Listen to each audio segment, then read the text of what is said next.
আপনারা তো সবাই ওই কাঁচা বাদাম খ্যাত ওই ভুবন বাদ্যকরের নাম শুনেছেন বা তাকে দেখেছেন, যে তিনি তার ওই কাঁচা বাদাম যে গানটি, ওই গানটির জন্য কতটা বিখ্যাত হয়েছিলেন।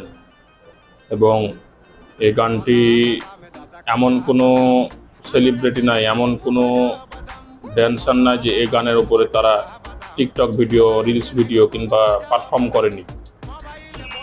এত জনপ্রিয় তা পেয়েছিল একটি গান, যেটি শুধুমাত্র ওই ভারতে না, বাংলাদেশে এবং পাকিস্তানে এর গানটি প্রচুর জনপ্রিয়তা পেয়েছিল, এমনকি চীন, ইন্দোনেশিয়া, মালয়েশিয়া এগুলোতেও এই গানটি প্রচুর ভাইরাল হয়েছে। কিন্তু আজ তাকে কিন্তু কেউ মনে রাখেনি। ওই খ্যাতির বিড়ম্বনায় পড়েছে লোকটি কিন্তু হারিয়ে গিয়েছে, আজ তার ভালো অবস্থা নাই, কিন্তু মানুষ কিন্তু তাকে ছুঁড়ে ফেলে দিয়েছে।